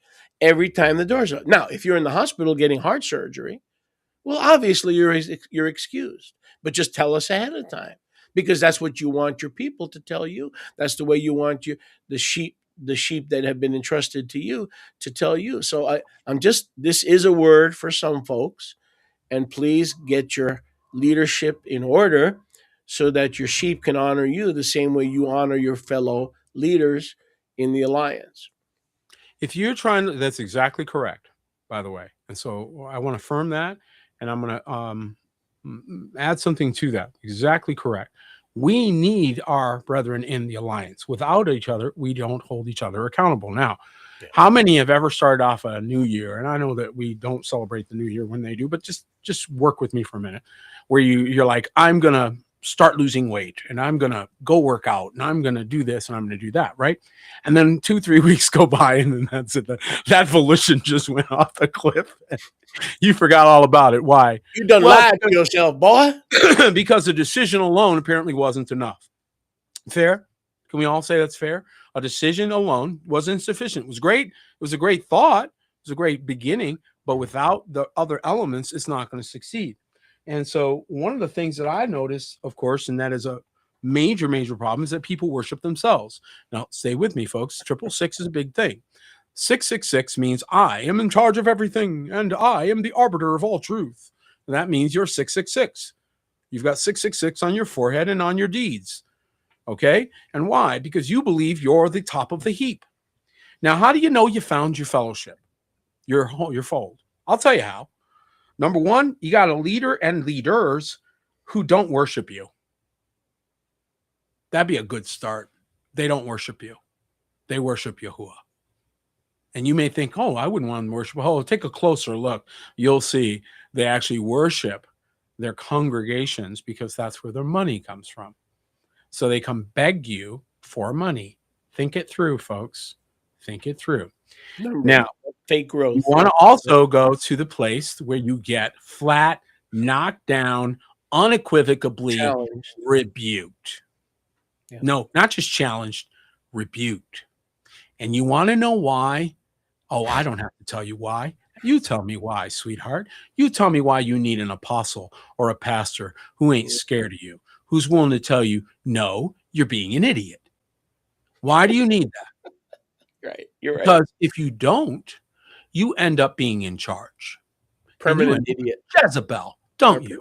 Yeah. Starting to control the pulpit from somewhere else. Python. Like a little Jezebel spirit going, well, I don't like that. And the pastor, oh, I don't want a friend. Theodora over there. Theodora might not give us a check. If I'm sorry, not right, Theodora. Yes, Python. Right? And next thing you know, he's changing what he's preaching because he wouldn't want to upset. Poor Theodora. You coward. You should sit down. No, you need to get rebuked wherever you go. And also, lastly, if you don't sense, if the sense you're getting from that leader is that he's just trying to control you or just manipulate you or exercise his superiority over you, to show himself so smart over you, then you need to leave because that's not a truly anointed man of Yahuwah, period, the end. Correct. But a man who is using all of his gifts to make you a champion, not himself, you better. Challenge you, yes. A person that's using everything in his entire repertoire to help you develop and grow as a man or a woman, that's where you belong. And you know it's the same as going to find a good trainer, a personal trainer who's going to call you up and say, it's Tuesday morning. Yeah, I know. Yeah, well, I'm here. You pay me to help you. I'm gonna wait here till you get to the gym. Well, I was hoping to skip today. You was hoping wrong. You paid me to make you a champion. You better get down here. How many of that guys hanging up the phone like, dang, man, that's why I hired him, though, because he calls me out. He calls me out, right? And then next thing you know, 6 months later, he's his best friend. They're buds. Why? Because he didn't let him have no quarter. And he truly loved him enough to say, no, you're going to get down here. We're going to do what we said, and we're going to get through this together. That's the kind of fellowship you need. If you come to the leader and because you're in an assembly and you want to grow, the leader's going to smell awfully nice. If you're there for any other reason other than to grow, you will find enough ought against the leader to vacate yourself. Always. That's easy. They're going to be ornery. They're going to have an attitude problem. They're going to have something you don't like. They're going to make too many jokes. They wore the right color, wrong color, sat in the wrong place, right place.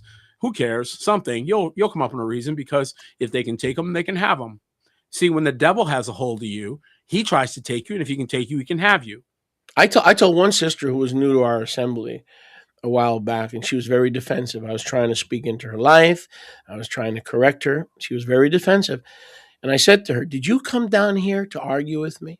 Right, exactly. Did you move all the way from up north to have this close argument?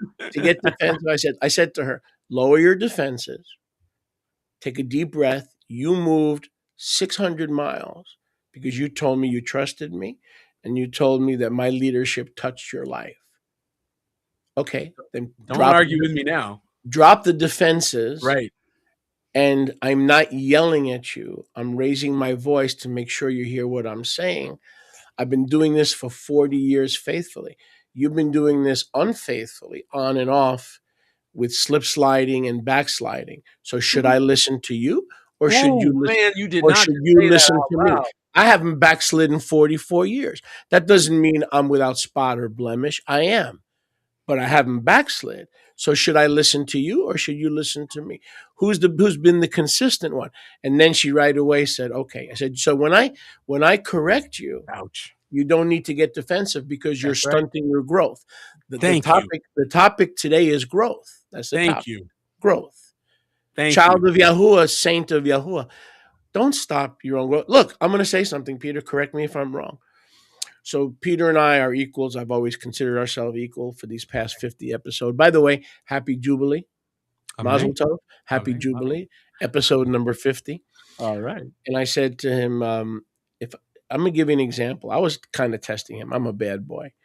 I said to him, so if you and you're having problems in your family, you're having problems with Josiah, would you allow me, if I see something that can help your ministry, your effectiveness, and the reach of your ministry or the effectiveness of, would you allow me to share it? Absolutely. He says, you're my elder. I didn't expect you to say that. You're my elder. I never expected you to say that. But that's the way you've treated me. You are my elder. I don't see myself as your elder. I don't. I honestly don't. But that just shows you where your heart was. That you don't mind being in the alliance to allow other leaders to hold you accountable. So no, in fact, you'll only make me better. Yeah. Your accountability is your brilliance. Well, let me just say this for everybody out there, because you already know this, Sholiak, but I'm going to say this for the sake of those that are out there. We love your feedback. You're brilliant. Your genius is,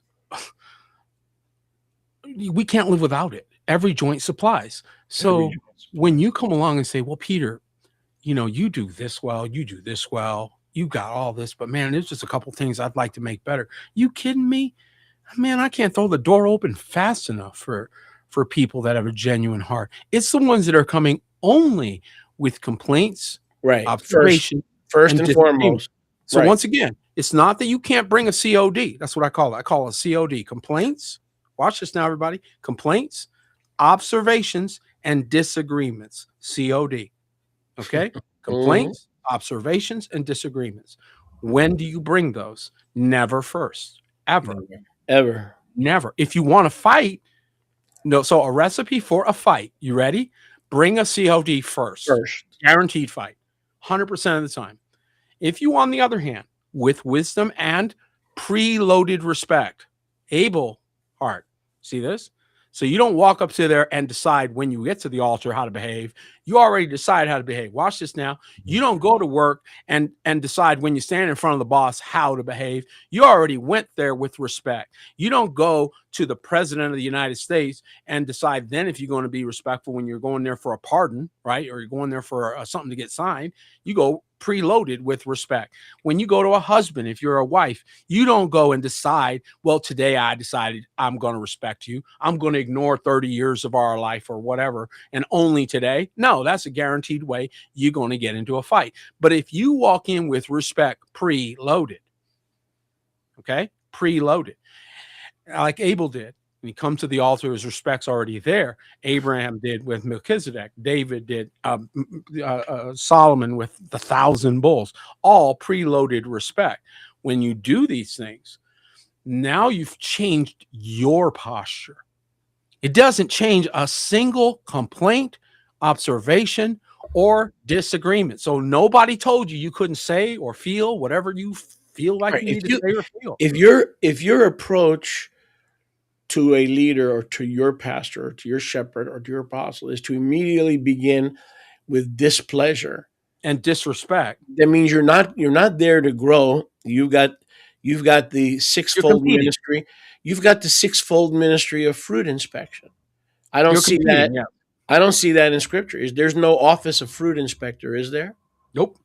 And you're not a champion because you're looking for excuses instead of overcoming. Let me give you an example of the wisdom, because he's not the king of kingdom. He's not. He wants to make you smart. Okay, he doesn't want to be the king of dumb all your life. He wants to make you smart. Now, let me give you another little story. So I had a lady come from the Pacific Northwest. Okay. And, we love your ministry and we send you $20 and we listen online, blah, blah, blah. They arrive here within 1 month. We gave them free rent. Stay with me. You can identify with this better than anybody. We gave him free rent. We let him live in our land. We let him put the trailer there, the whole 9 yards. We gave him a job, cut the trees. We felt sorry for them, put some seed on the bushes. Whatever, we'll throw you $100. We had pity and mercy on them. Within 2 weeks, she said, I need to talk to you, Sholiach. Okay, come to the office. Something's bothering me. I said, yes, what's bothering you? The brownies. I said, excuse me? This girl was hungry. She's a little 16-year-old girl. And she said she wanted seconds. And you told her she couldn't have seconds until everybody else had first. And I think that was very cruel because she's young and she gets a wrong impression of you as a leader because you denied her a second round of brownies. Peter, I knew from that minute on, I said to my family, Oy vey. What did we do? Wait a second. Oy Gewalt on steroids. I said, 2 weeks into her membership here, she wanted a personal meeting on Shabbat, right? This could not wait. This couldn't wait. Wow. It couldn't wait to rebuke me about the distribution of brownies, which, by the way, I didn't cook. And by the way, I had no authority over except to say, as a pastor, I wanted to make sure everybody got some, right? You would do the same. So I knew right away, I said, oh boy, these people. Was this person married, by the way? No growth, married. Her and her husband, same spirit, Ananias and Sapphira. I says, they're not going to last. And by the way, they can't leave quick enough. Make a long story. For the next 6 months before they decided to return the key, nothing but problems. You shouldn't have bought this crib. You shouldn't have gone here. Why didn't you go here? And they were discontent. But the point is this. If you're making problem for Peter Martinez or any other Martinez, 2 weeks, you didn't even wait a month. You didn't even wait for a new Chodesh. What is that? What message is Mindy and you and all the elders? What message are they going to get about? You're marked. You've done marked yourself, haven't you? Yeah, you have. And one of these things that people don't realize is how close they get to the blasphemy of the Ruach HaKodesh. So there's a lot of dangerous behavior, especially regarding speech. So be very careful with that, folks. Don't get tempted, because this is how they make twice the servant of hell as themselves going over hill and dale. They first get you to commit the unpardonable sin, then basically you are useless in the kingdom. Married people coming and a wife coming directly to you by itself already indicated that you had a problem. Good. That's good. So that in and of itself, the fact that she felt empowered to go around her husband, that was hyper disrespectful. And then the very fact that he didn't even notice it meant that she was blind leading the blind there. He needed to rebuke that. He needed Peter, I'm sorry. I'll go talk to him. You tell me the issue and I'll go talk to him. But he just jumped ahead and went ahead and said, I'll do it. But I need to ask you, please, would you forgive me for the sin upon the brownies and the distribution? You're an apostle. I want to confess my fault. Will you forgive me for the sin of the brownies? Go in peace, my son. Espíritu Santos. Padre, Hijo, Espíritu Santos. But the reality is that... Forgive me, Apostle Peter, please forgive you. Me. I sinned in the distribution to the saints of the brownies. It was an unequal weight and measure. Please, Apostle Peter, would you be so kind? Do you have a screen? You have a screen there? Okay, we're sitting behind the screen for this to be official. Will you pardon me, Father? Get out of my whatever they call out of the booth. Get out of my booth. Jeff had a great question. In addition to the natural, is tithing also metaphorical? A metaphoric spiritual act. Is it a prophetic act? Oh, I'm sorry. Who's this question from? Brother Jeff Prov 779. Jeff asks good questions. I'll tell you what. It's a great question. Is tithing a metaphorical spiritual act of sowing and reaping, similar to how baptism has a spiritual act or is a spiritual act? Great analogy. Absolutely perfect and spot on. Okay. A lot of people will say things this way, Sholiak. They'll say, well, we don't do animals anymore. No, because if you sell the animal, they give you coin. Yeah. See, that was the whole exchange. You saw that whole, there's a lot of things going on there. So it doesn't matter whether it's in the form of the animal itself or reduced, because an equation is an equal sign, right? So equals also works. And this is why when they even receive, it's right there in the Torah, you receive silver coins for redemption. Redemption. The word redemption is used. Silver coin. So for those people that have issues with all that, does it affect your life? Then it's important to Yahuwah. Does it affect your life? Oh, well, then it's important to Yahuwah. When it no longer is affecting your life and it's not important to you, then it won't be important to him. As long as it's important to you, though. Is it important to you? Yeah. Oh, well, then it's important to him. You know, okay? And yes, it is metaphorical, and yes, it is spiritual. That's my thoughts. What's your thoughts, Joel? You know what a lot of Christians believe, and including Nazarene believers, because they haven't studied the matter. Mm-hmm. They think that Yahusha threw the money changers out of the temple because they were thieves, which they were. Mm-hmm. But he threw them out because they had made the Father's house a house of merchandise, which is true. Mm-hmm. But getting back to what you said earlier, it was because of their attitude. Mm-hmm. How many know? I'll bet you 60% of our audience doesn't know this. Mm-hmm. The money changers were commanded to be there, like you were just referring to coins, silver, whatever.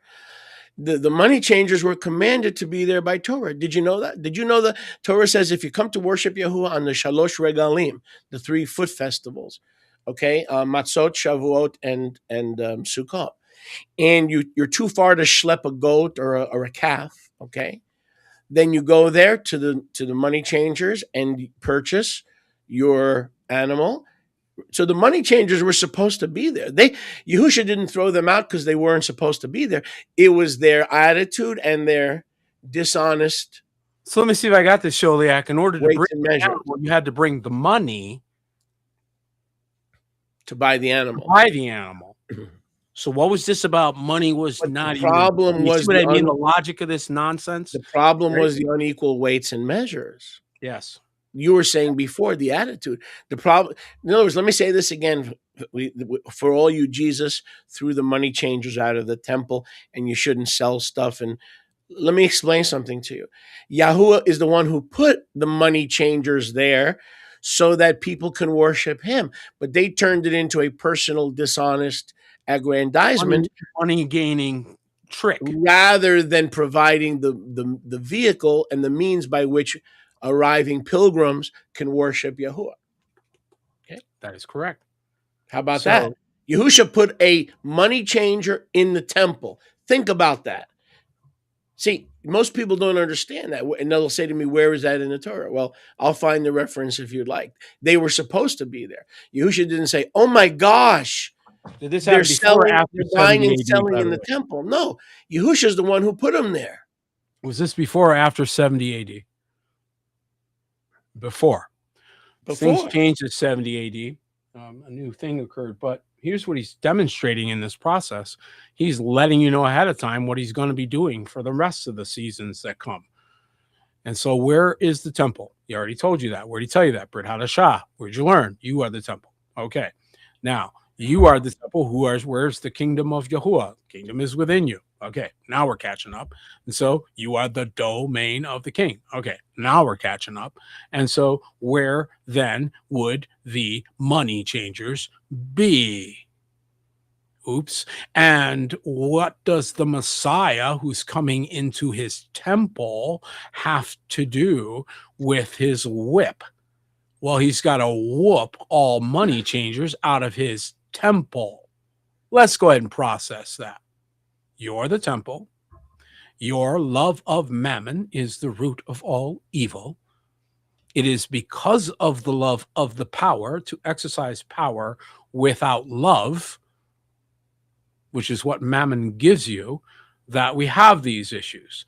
So when you tithe, you've given the best or the first to Yahuwah, which is the equivalent of cutting the head off the snake. You're welcome. Yes. If somebody could find that verse, that would be awesome. I mean, instead of me looking for it. This is why it is so important that you have the kingdom on the inside, because now the king is reigning over the temple. And he asks questions that you would never hear from outside you. Right. And you can't get away with nothing. You ever notice that? You ain't getting away with nothing.